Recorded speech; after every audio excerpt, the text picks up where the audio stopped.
I'm not a theorist. I'm an editor, I guess, if there's one word that describes what I've been doing for the last 25 years in photography, it's that. And Susan and I have worked together over the best part of 20 years, I guess, and have an ongoing dialogue about the nature of the medium, and we'll get into that in our conversation. But in just talking about briefly about what we were going to talk about today, we thought it might make sense to focus down on the idea of authorship and how that idea has fluctuated over the period. And for my introduction, I was just going to identify 4 moments in my journey in photography as a way of, I hope, illuminating a relationship to the idea of authorship as a preamble to getting into conversation with Susan as author. My first job in photography was at the Photo CoOp, an organisation in London, which appealed to me not because it had anything to do with photography. I mean, photography was as interesting as any other form of media, but because because of its politics, its perspective as an organisation. It was a group of campaign photographers who had raised money to employ somebody, me, to help organise them. They'd grown out of the community arts movement in London. They weren't professional photographers as such. Their view was that the professional media was responsible for misrepresenting society, and it was part of their role to correct it, both through the campaigns that they as photographers were involved with, and this was the early days of Margaret Thatcher, where Thatcher used Wandsworth. Wandsworth was the place that the Photo CoOp was based, as the kind of site for all the social experimentation of privatising, everything really, as an organisation, we were kind of politically active in working as photographers in campaigning against everything that Thatcher was doing. It was very concerned with identity politics. We worked with women's groups and lesbian and gay groups and black groups, and the idea was to empower people to represent themselves. We saw providing access in a twist on Marx's term, provide access to the means of representation rather than production. That was our role, and I suppose we did that through 2 principal things: making pictures that served those causes, both in terms of being at demonstrations and trying to make sure that they were reflected in the media, that kind of thing, as well as creating stock images that would serve, for instance, anti-racist causes. This all sounds very quaint now, but it was very real at the time, in the sense that we were making images, and that we weren't the only people, but we were making images to reflect a multicultural society that were not being made by the professional media at the time. The other thing that we were doing was teaching people who would approach us to use photography to represent their own concerns themselves. Authorship didn't come into it. I mean, photography was simply a tool that served a social and political purpose. But of course, all those ideas were flawed in some ways. There were lots of frustrations. The end result rarely mattered. It was all about the process. There were, the second moment was that I'm going to talk about is coming to Magnum, where, in a sense, I did realise the limitations of that kind of project, and I wanted to work within rather than outside the media. And Magnum seemed, there was an opportunity to work there, and that seemed like a very interesting place to be. I knew very few of the photographers in Magnum before I got there, but one of them that I knew was you. And in a sense, then and now, that the moment of your Nicaragua work remains a kind of very symbolic point. It's representing the possibility of independent journalism, of politicized independent journalism, that's of a photographer being able to work, say something, engage with communities, bring back images, change things, change society. Perhaps some of that is naive, but that's a kind of reference point as to why Magnum made sense. Because once in Magnum, I find myself being trained in the idea of the photographer as author. That was, on the one hand, an idea in its own right that the photographers were indeed people with something to say, editors of their own work, and although the experience of working with the media is not to have control over the manner in which work was used, our goal was always to enable the photographer to have as much control as it was as possible. It was also a commercial idea at one level, which is that if the photographer is regarded as somebody with something to say, they're going to be treated more seriously, their work is going to be treated more seriously, and they'll get paid better. And that was fundamentally Magnum's job. And I suppose for the 8 years that I worked at Magnum, mainly as salesperson, that was an idea that I was carrying with me. I kind of reacted against it when I left. And so one of the first things that I did in going to Phaidon after that, my third little vignette, was to propose boring postcards. I thought at the time, I don't know if you know the book, I should have brought pictures, sorry, I didn't. I thought at the time this was a kind of anti-authorship project. It turns out that it was very much served the kind of authorship agenda of Martin Parr. It was actually my suggestion. Martin Parr had been collecting postcards of all descriptions, and he had a folder of them, a folder of postcards he labelled boring, and I suggested we should do a book. It turned out to be a hugely successful book, and it put Martin on the map as a collector. So my one act of kind of anti-authorship turned out to be the opposite. And the fourth thing I was just going to mention was working with Luke Delahaye on history, which absolutely Luke was a very and is a very distinct author within the medium. Why I mention it is that I think I got a reputation as a result of doing that book of helping to serve particularly photojournalists, but also other photographers, serve as a bridge for those photographers to gain access to the art world, to establish a position in the art markets. And the thing I wanted to say about that is, I mean, in the end, it became the criteria of the books that I published under my own imprint, that there shouldn't be any scent whatsoever of that being the photographer's intention, and if there was, I wouldn't do it.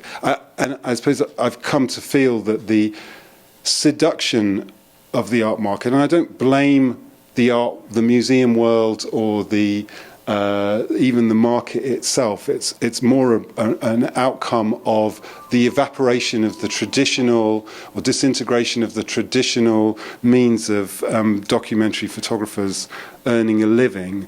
That in panic they've it's like collectively focused on the art world as being potentially able to deliver them a reputation and an income, which otherwise is going to be very difficult for them to achieve. But that seductiveness interfered I think, interferes with making interesting work and being engaged with one's subject. And on that note, I'll stop and let Susan introduce your journey. Well, thanks. So I guess we're already trying to figure out what we're going to have a conversation about. I mean, there have been so many conversations. One wants to now have a conversation with all the people who've been starting to have conversations, because there's so many words and points of, I guess, speak to you, Arthur, thinking about these parallel conversations in time over the day for those of us who've been there. So I'm trying to figure out where I want to really pick up this notion of authoring. In a way, it's about some things that have been referred to. I mean, it is the frame, and yet Walter's not here to talk about form, but, is the form the frame and with what's within the frame, and not just compositionally, formally, or is the frame the framing? And I think coming up with Penelope talking about curating versus editing, what's the difference of those two words? I mean, I really think the artist versus the photographer, I don't want to even go there, because it's not actually a useful point of it's not a useful definition for me in terms of what my questions are, what I'm trying to sort through. So I'm going to take you back to like a skipping stone, kind of the way Chris and actually Charlotte did a couple of chapters, so you understand where the thinking is, or whether or not where it will go. I think it is important to place, all of us are placed in time, so we have, I guess, again, it was talked about the conditions, whether it's the material, the technological, the events of our lives that shape our lives. We often are looked at as image makers who shape other people's lives, but actually our lives are being shaped. So I'm going to just quickly move through points in a process, an evolution of thinking, beginning in the field, and this is Nicaragua 78, moving to the necessity to bring together what was fragmented in the media into a form, a book, a form. It's really in a very specific form. Pages turn. It's a linear narrative. It's fixed. Very problematic. Fortunately, when Aperture reprinted the book a few years ago, I was able to put a film in the back so it could expand the form in time. It was no longer just the pages turning, but actually there was a film that I'd made 10 years after. And also again at the 25th anniversary of Nicaragua. But in between, after the book, the first thing that I did as an exhibition, again a form, a notion of form, was to deconstruct that object. It was actually in the time that Chris is really referring to, the side gallery, Newcastle, was a hotbed of radical thinking at the time. So I ripped up the book. I put the pages in this middle line, as you can see. I framed the work that was specifically bought by that time, this is probably 1980, as art, whatever, capital or small a. And then what you see above are the tear sheets that were using the photographs, not the ones necessarily I chose for the book, sometimes the ones that are in the bottom line, which were the outtakes, or those that I was selecting from. So this was a kind of process of trying to deconstruct the selection so it would become visible. I mean, actually, I think here we all are. We are living in the universe that was called the Global Village, finally, many, many years after that word was used by McLuhan. But I think, in fact, we still don't have the visual education we need to deconstruct, reconstruct, and ultimately reconceive. This was really done in those early years in which I felt people didn't know what they were missing, meaning what they weren't seeing, be it in a magazine, or what the process had been to arrive at a narrative. What is a narrative? It's a construct, obviously. And we assume that with montage, with film, but somehow we don't. So I was trying to create narrative and then bring that narrative back in time. So this is just, there are a couple of photographs of the production of murals for the 25th anniversary of the triumph of the Sandinistas, brought back to the sites where, very close to where they had been taken.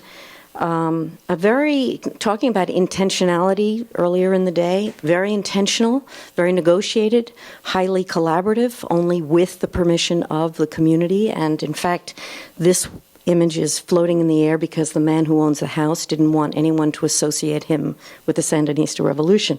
So it was hung by the community above his home. So these are just, there's actually a film called Reframing History where you hear people talking about the photographs and what they remember of that time. So again, I don't think the photograph in and of itself tells all. My earlier work with strippers, I again wanted the voices of the people who are the subjects to participate and to shape our understanding of how we see them, in fact. So this was an installation project. It was up in Nicaragua for about a month. And I think, another project that has a sort of similar rhythm of, in a way, a book form, a 7-year process, different than Penelope's. The internet didn't exist in the early 90s, so I was physically going place to place, home to home, trying to find photographs that were made by the Kurds, of the Kurds, in archives, in home collections. I placed my own work, this being a cover for the New York Times, inside the book in a timeline of image makers, kind of with this recognition that I had crossed this history at a very particular moment and done whatever I had done, including what the New York Times did. But obviously, time moves on. Everyone had a role in the shaping of that history, leaving traces of that history. This just gives you, I see it's not, it is. I mean, a little bit of a sense of the process. Finding bits and pieces. Is it vernacular photograph? They're archival photographs. I was trying to recontextualize the authoring. This is a quick snapshot of Iraqi Kurdistan, which followed the book. The necessity, once the internet existed, it couldn't be just a book that was finalized, but it had to be an interactive form, which again, this is more than 10 years ago, 97. We designed Iraqi Kurdistan, this notion of an anonymous archive people could upload. And of course, at that time, nobody had scanners in their homes. So the museums where the show was traveling would invite people to bring their photographs to the museum. The most interesting thing about that was that this is a Kurdish community where over 1 million Kurds were in exile in Europe at that time. So the shows went to the countries where that community was largest and really enveloped the museum, celebrating their own history for the first time because it's forbidden in Kurdistan. At that time it was, anyway. Now, of course, Kurdistan in time has changed. And the last piece of this story is a year ago, bringing the photographs from this collection and a new reprint of the book back to Kurdistan. So again, I guess James was talking about digital. I hate Photoshop. I don't want to have to learn it, but it does create this amazing thing, a roll and 12 feet, and I can tuck it, put it into a tube and hang strips of the story of Kurdistan. This was at a cultural festival in the Red Prison, which is in Sulaymaniyah in the northern part of Iraq, which has been, for the most part, free of the war that has raged since 2003.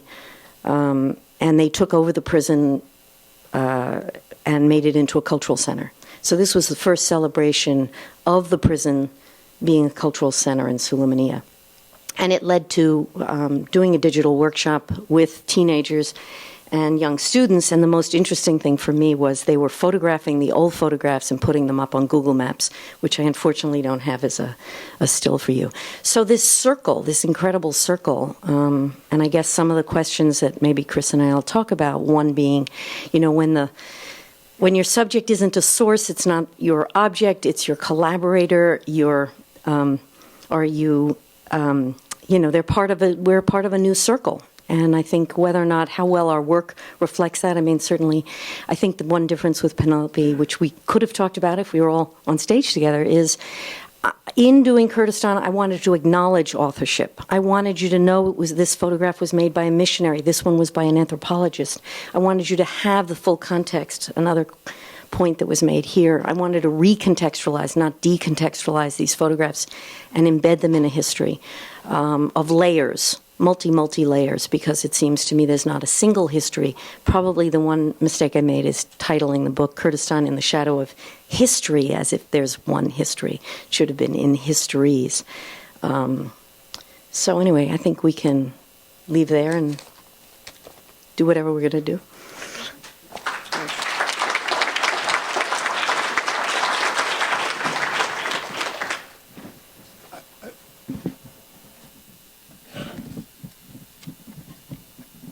I'm curious. Oops.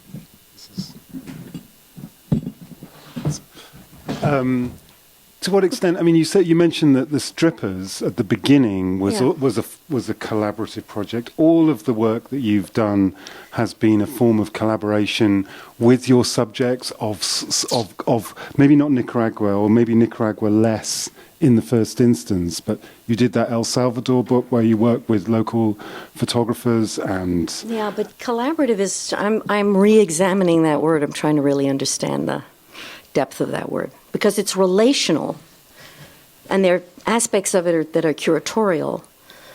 They're not real stakeholders in the same way that, you know, you're in Flickr having fun. And how they would feel about being flicked, really, you know. I mean, I'm in a relational. Yes, it's that's very completely relational. different. It's very relational. You're surfing and using images as being picking them as representative of something and decontextualizing them, as you say. You're absolutely using them in the context, in a very specific context. I'm trying to find the appropriate relationship to the subject that can work for me, you know, in a sense that the giving voice that I hate that term now, because, you know, though then it sounded right. And giving voice, I don't know in other words, these are terms that are now used so often, you know. Photo voice is a huge movement of people giving voice by giving a camera to someone, give voice, you know. And I think that there are, that's an act. The thing we're talking about is the act of inclusion, the act of, act of being excluded also. In other words, how much we are needed, it becomes an interesting question now. And I think that, I guess that's kind of where I am in this circle of digitized existence. I'm trying to figure out, where do I belong anymore? Partly, I mean, even I'm somewhat struck thinking of Penelope, because, you know, the last place I want to be is sitting in front of my computer, and I waste way too much time. And, you know, and yet we're all probably glued to every, you know, whether it's the computer or the television now, with what's happening in Northern Africa. I'm not going to just parachute in and dive there. I don't have any relationship to any part of that region. But I'm, you know, and I don't know, does one need to go? You know, in the old days that we would work together, what made one feel like one had to be someplace? And I was one of those people that always felt I had to stay someplace and go back to someplace and know someplace.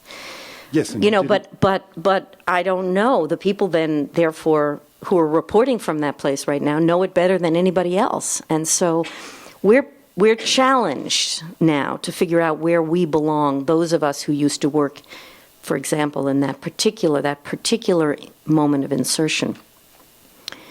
You know, in terms of history making, the people who were the protagonists in my photographs were not thinking about their iPhones. Yes. You know, I mean, and everything's changed now that they are. I mean, actually in the mid-'80s, there were the Salvadorians were documenting themselves. There was a media that was, you know, amongst the FMLN. Other people would have called it propaganda. Mm-hmm. Are you inviting me to probe that? I mean, in a way, I'm just giving you. I don't know if that's of interest, but you know, I think that's a. I was reading Al Jazeera. Just, you know, interestingly, it's harder to get here, but I was in Barcelona. And they were talking about creating a media for the voices of the people. That was what their mission was, as if and I think that there's a lot of bantering about the notion of witnessing, but there was this passionate, very passionate commitment that you spoke of in the 70s to be places where there was no other way to, it's what one experienced, but it was to bring back and interact with that experience, to create a possibility of engagement. So, the El Salvador show was more important to bring into museums in America because this is where the war bombs were. So, but it was an interaction. You raised propaganda and left a gap for me to come in. Yeah. One of the reasons I picked reference to my first engagement with photography is because we were actually setting out to produce propaganda. It was for the best intentions, as the way I see it, but it was propaganda, and ultimately the work was weak, or at least the quality of the work didn't matter. It was only whether it was effective or not that mattered. I think where my transition to the world of the individual author was in a way through an identification with your work, and it's always struck me that you've travelled a very fine and good balance between having your own. Between not being drawn into the production of propaganda, of retaining your enough detachment from the subject matter to have a voice of your own, at the same time enough identification with your subjects, enough of a sense that your purpose is to give them voice. I just hate the word "give" because it sounds so patronizing, and they have a voice. They just didn't have the means of production. Now they have the means Kurdistan. of production. That was an incredible. You created the vehicle. I'm not saying you created the history, but you created a vehicle for articulating a history where there was no comparable vehicle before. And I'm very curious to know what has happened actually afterwards through AKA Kurdistan, and now what's going on online, and obviously Iraqi Kurdistan is now free. State. Yeah. And actually it's the one place we're not reading about publicly, but it's going really there's well. a lot going on there too. No. There have been some firefights in parts of Kurdistan. There's a political struggle for sure going on in Kurdistan, but it's not being visualized in the same way that we're reading about Oman and Yemen and elsewhere. That went in so many different directions. There was like 3 things in there that I was going to respond to. Propaganda.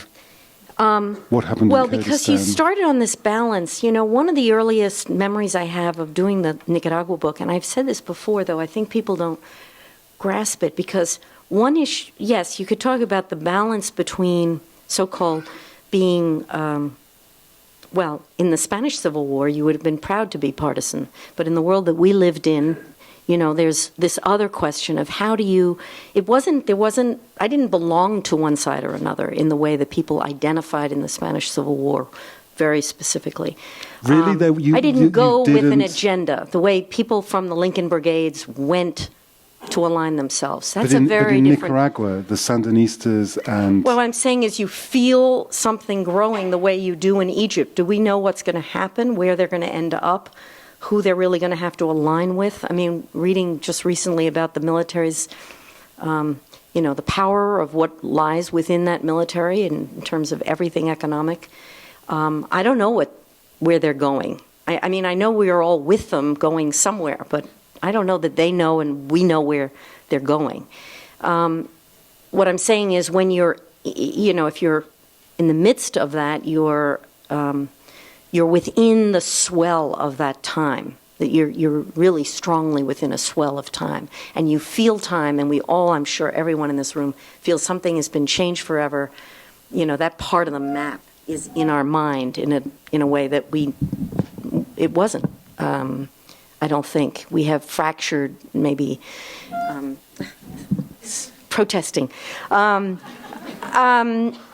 I wanted to go back to a different thing you kicked off at the end of that, because I don't think that's the most interesting question. Where did you end with that thought? My little preamble. No, when you just were asking about, I think the balance is also, thanks. The balance is, the focus is on, and that's where you began in the 70s, the focus is on them. The focus isn't on you. It's, it's the classic mirrors and windows, Arkowski's, where are you? Well, I was always a window person. I was very clear I was a window person, not a mirror person. You guys, I don't know if you even have read that book, but, that was a really central text for us in, what is that? Early, I don't know, Robert Stevens, when was Mirrors and Windows? 78. There you go. Thank you. Thank you, Philip. Very central text, as if you had to be on one side or the other. Speaking of, it was a real clear distinction. I don't even know what that means, and that probably means other people. On one side or the other? No, the mirrors or windows. What's the... You were either a person looking inward at oneself, or you were looking at the world through the window. I mean, always the acknowledgement of a frame, interestingly. That's... But what I'm saying is you could also say in that period people were flaneurs. There was a very strong street photography movement, Winogrand, Friedlander. You all know these names. So the mirrors people... And for me, I was also not a street photographer. I couldn't just glance by and Gary Winogrand, Women is Beautiful, this is the time I'm growing up. I was horrified at that relation or non-relationship to subject. So subject as an object in a photograph, right? That's the tension. And how do you resolve that? That's a power relationship that you have to engage with in some way. And I'm just saying, I think my struggle is to try and keep understanding that, exploring it, re-investigating it, or interrogating myself in the process, I hope. And it is, in a way, your life's work. I mean, each project that you've done, there's that element. I mean, going back to the strippers, which is, I mean, I'm not sure what you did before then. No, but I did some portraiture, but the thing that's surprising now is that I was only recently able to reinstall what I originally did with strippers, which was the sound of the managers and the women and the clients in the first space as an exhibition space before it was a book. And then when it became a book, it became a text from the sound and then was integrated into a narrative. But now you can have a CD in the back of the book, which you couldn't do in the first book in the 70s. But I think that was this feeling that the photograph wasn't enough. There had to be something else, again, contextualizing how I was seeing them, which was how they were seeing themselves.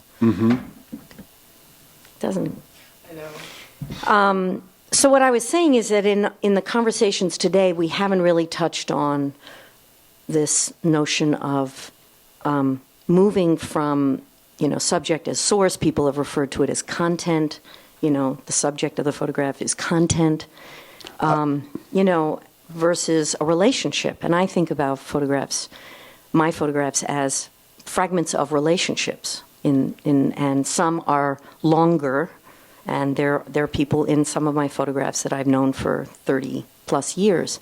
Not every photograph, but there are photographs I continue to think about and want to find the people in those photographs, even though that was a specific project for Nicaragua and was doable in Nicaragua and is quite difficult.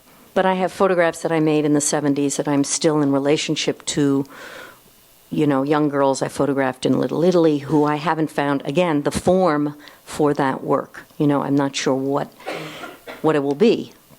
As a total aside, I find Penelope's pictures, I find them incredibly emotionally loaded because they are all these relationships, these are every one of those. I feel them as accumulated powerful moments in people's lives rather than, there's another level where you're just, as it were, analysing the data and sampling the data. But actually, it's just like when you find a family, it goes back to your Kurdish book, when you find a family photograph that is loaded with meaning and the meaning is clear, but you don't know all the details and you don't know who right. when it's right. And so in a way that's where our difference is, because I would go crazy with Kurdistan trying to find out who is in that photograph. And I loved the torn edges of the photograph or the scratches and the way it had been worn and torn and stuck in somebody's pocket. And I wanted all that, artifact to be very visible in the making of this book also. So there was a lot of attention to the materiality, which we talked about earlier in a couple of sessions. I mean, I miss, and I love that physical. I miss contacts. Maybe you guys never had them and don't care, but it is really different to have the footprints of your life on a physical paper. It is not the same thing as numbering everything digitally and being able to retrace a sequence. It's really a different thing. I mean, I have contacts in which I remember intentionally keeping a roll of film in the camera, taking the Leica, and then going wherever I was going so I would remember where I had been. Like the contact was my diary. Though I didn't make it into an object, it was a part of my process. So this whole thing of how do you keep track of process? I don't know. Can I change the subject and ask you, how? I mean, you clearly have a place in the art world. Your work is collected.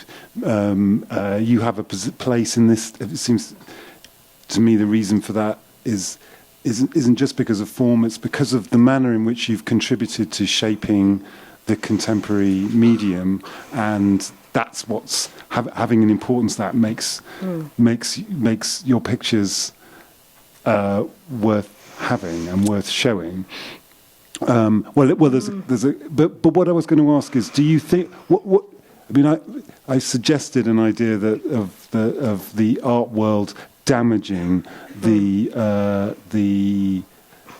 journey / documentary / subject oriented photographer's mission. I mean, for me, I feel like, I mean, we have an exhibition at Aperture at the moment of photographers coming out of art school, and it's a very, very accomplished work on the one hand, and I've met some of the photographers, and they are in fact extremely interesting. But as a piece of work, it suggests that the influence of the art world and particular photographers who are shown in museums have established a set of templates which are acting as this enormous kind of suction, like a vacuum cleaner hoovering up talent, and I find it very depressing that so many people are following in the wake of these 10 people that we could name, or 20 perhaps. And I mean, where's the originality? Where's the independence of mind? Where's all those things that made up the your generation? And I mean, you weren't modelling maybe you were. There was the kappa and I mean, obviously you did have models of which you were variations upon. Male models. I don't know that I actually had that identification, just because I didn't have the privilege that everyone in this room had of talking about photography forever before they do it. Well, that is actually important. We didn't know all the pieces. There wasn't, photo education in America really began in 1970. I graduated from Sarah Lawrence. They didn't teach photography. Now Jill Sternfeld is there. That's great. But so, I'm not part of that generation of being educated in Anyway, what I was going to say, though, that is the question of the art world is really a complex one, because now it's, another thing that you referenced quickly that people may or may not understand, but the engine, the means of production is not just the tool of the camera. The question is, how do you produce bodies of work over a long period of time? That's in crisis now. I could not be doing Nicaragua today. I have a colleague who was in Tunisia and Egypt and came back, in debt of many, many thousands of dollars, not because his photographs weren't on the cover of Newsweek.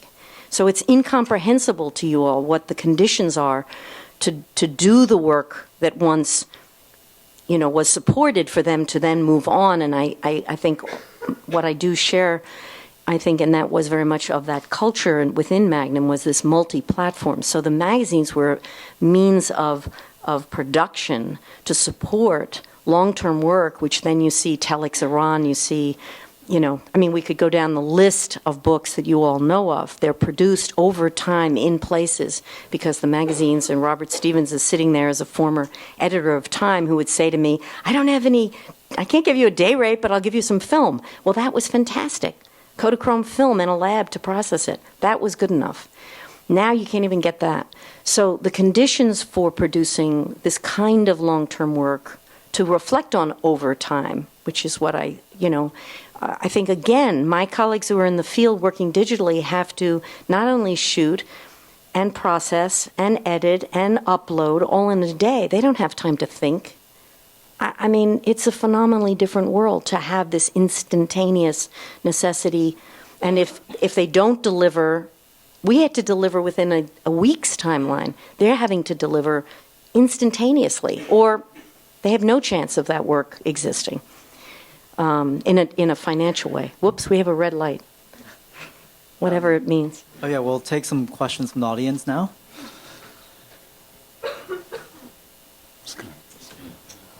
Over here.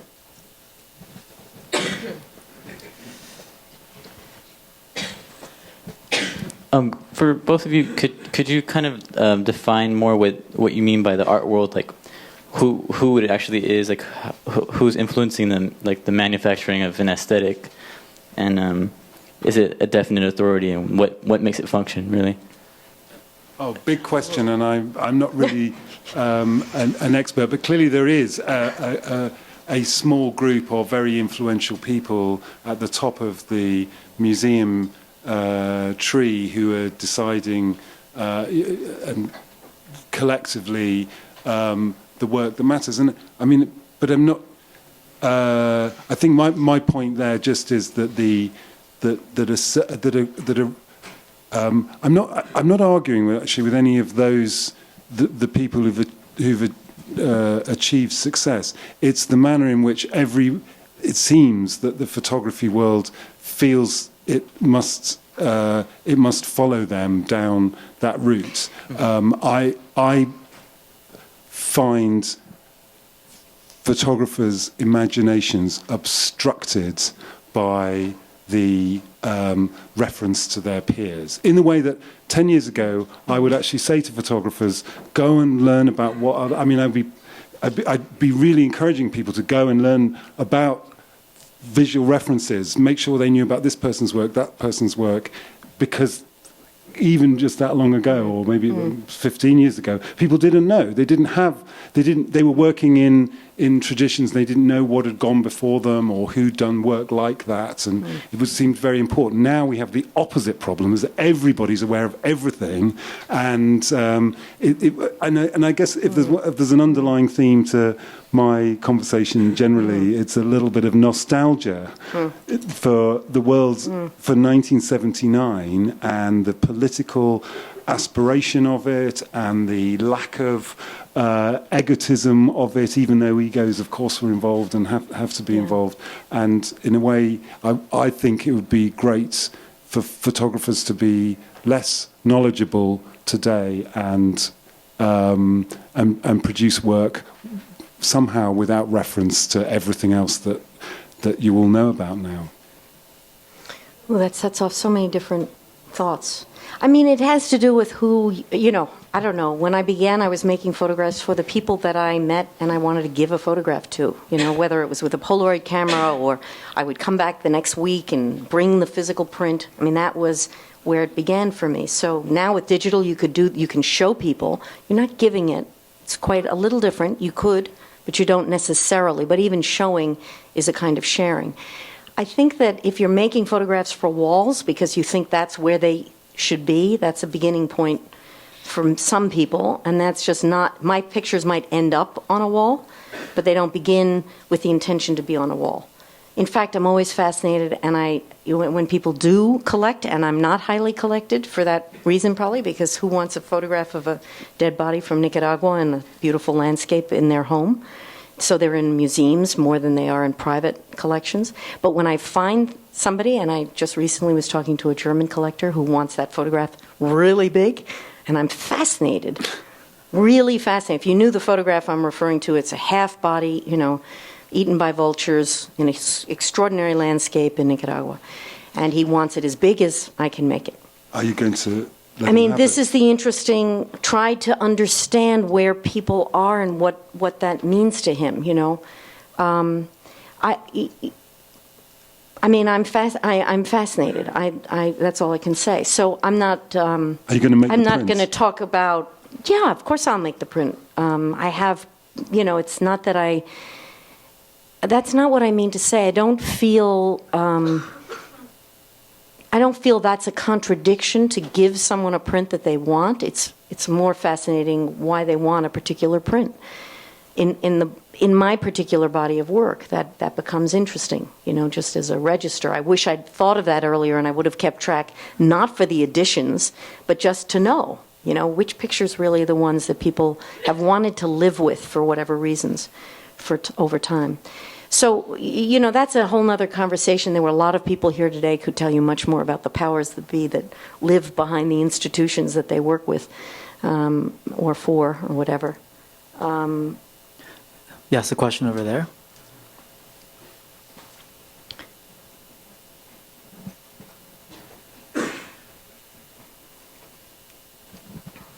One observation and then a question. It seems clear to me now, because of the funding problem for the people we worked with for years, and because of the cell phones now, now it's clear to me that those kind of news photos in Cairo and in Libya and in Tunisia will be done by those people.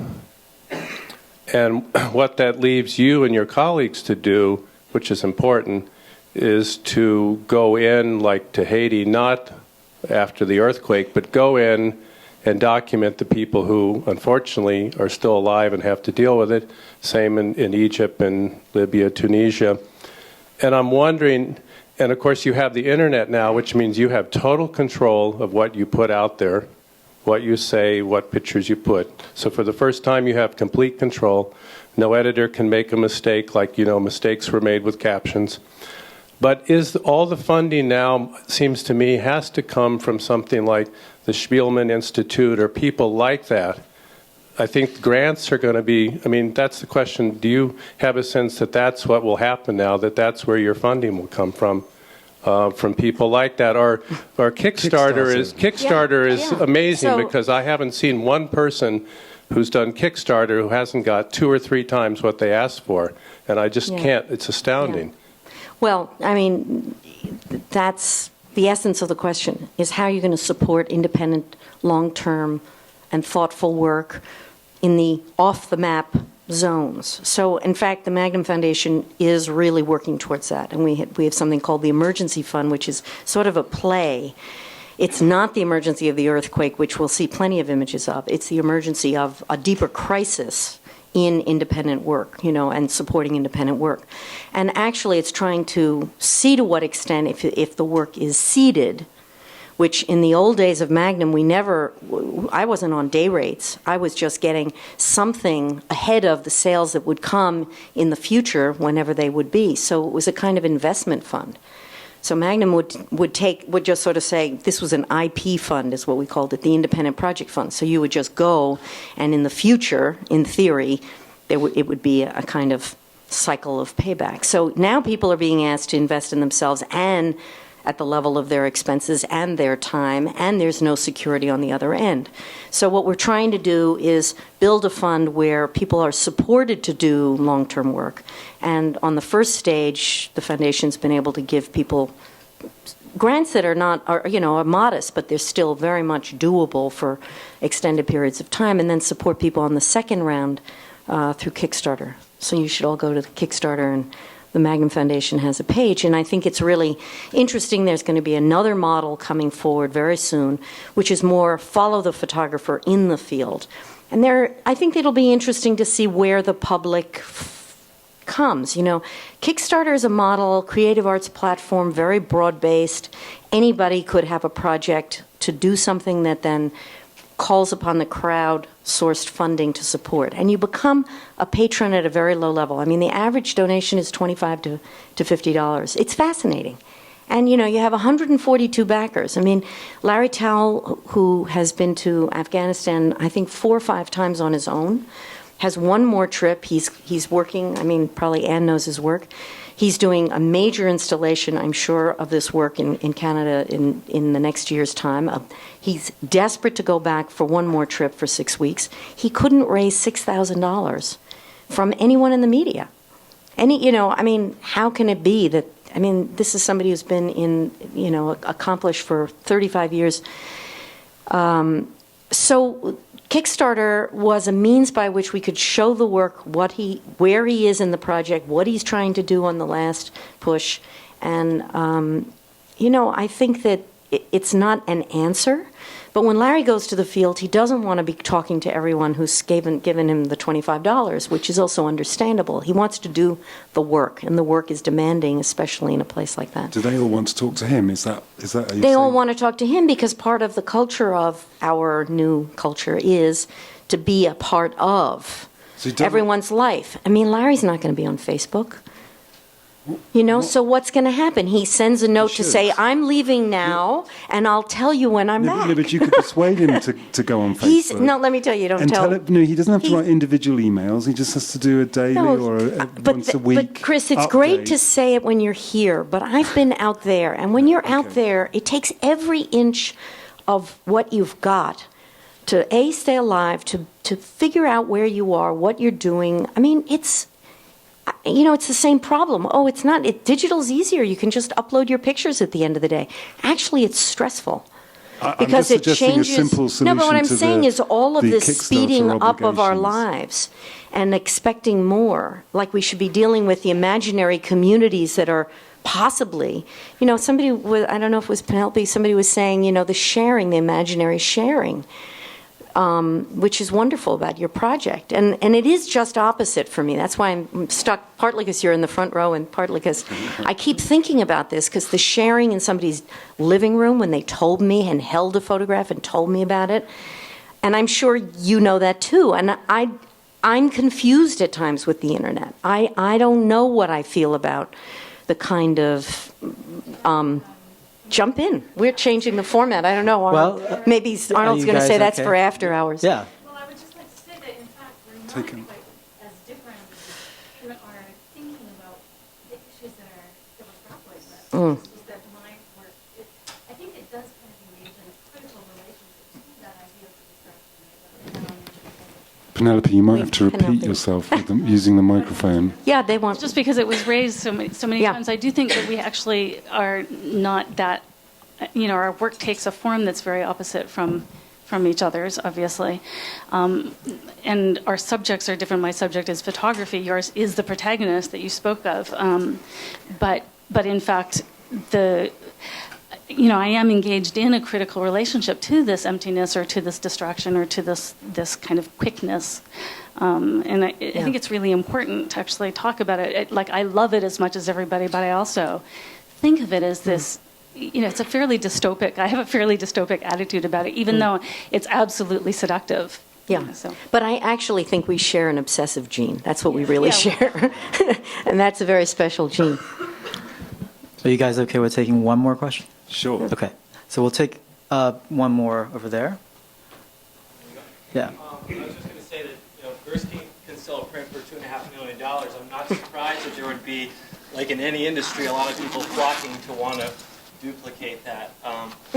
But Susan, since you went to school before photo school, sorry. He's holding the mic. So when you went to photo school, I'm a photographer, not a public speaker. When you went to photo school or school before there was photography, can you talk about what your influences are? And Kickstarter, I love the idea. But if you guys take a look at the guy who started it, some of his policies are not really friendly to photographers. I'll leave it at that. But I just was curious, Ooh, that's very mysterious. I don't know what policies you're talking about. in terms of using copyrighted work to promote Kickstarter when it got started. Oh, I don't know anything about that, but you can If tell you me look more into later. it, it's not I'll, friendly. I'll find out more.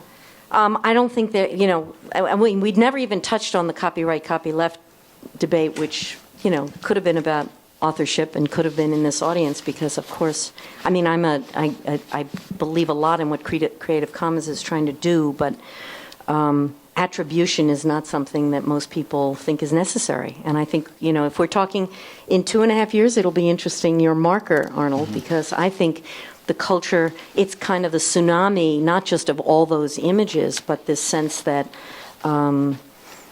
this is the tsunami counter to the notion of authoring, actually. Because, it's almost like the beginning of another conversation. It's really about, one thing is sharing, when you share and you know who you're sharing, or when you don't know who you're sharing with, or you don't know why someone's doing something with. I mean, obviously Magnum was historically founded on the notion of copyright. It's the only thing that's been made it possible for us to survive. And I mean, literally, economically, psychologically, to be independent is an incredibly difficult thing to do and to be.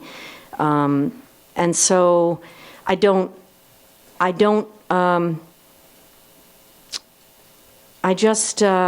attribution is at minimum what I think is respectful. And it worries me that we have a culture that's in the digital sublime, doesn't care where things come from, the origin of things, and it's much easier to replicate. It drives me crazy that, you know, Huffington Post just got $315 million having not paid for any content.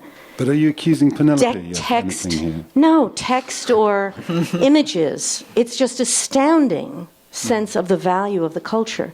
And the major media, look, Philip worked for the New York Times for I don't know how many years, whether or not they're going to pay their rent on their new towers. I mean, I'm not invested in brands of significance, but I am saying the world is changing in ways that in your next two year, it'll be interesting, the marker. I hope we all mark this time, because I think it is going to be exceedingly challenging times to balance all of this out. The inclusion of the multiple perspectives and voices is a positive, but at the same time, some things are at a tremendous risk.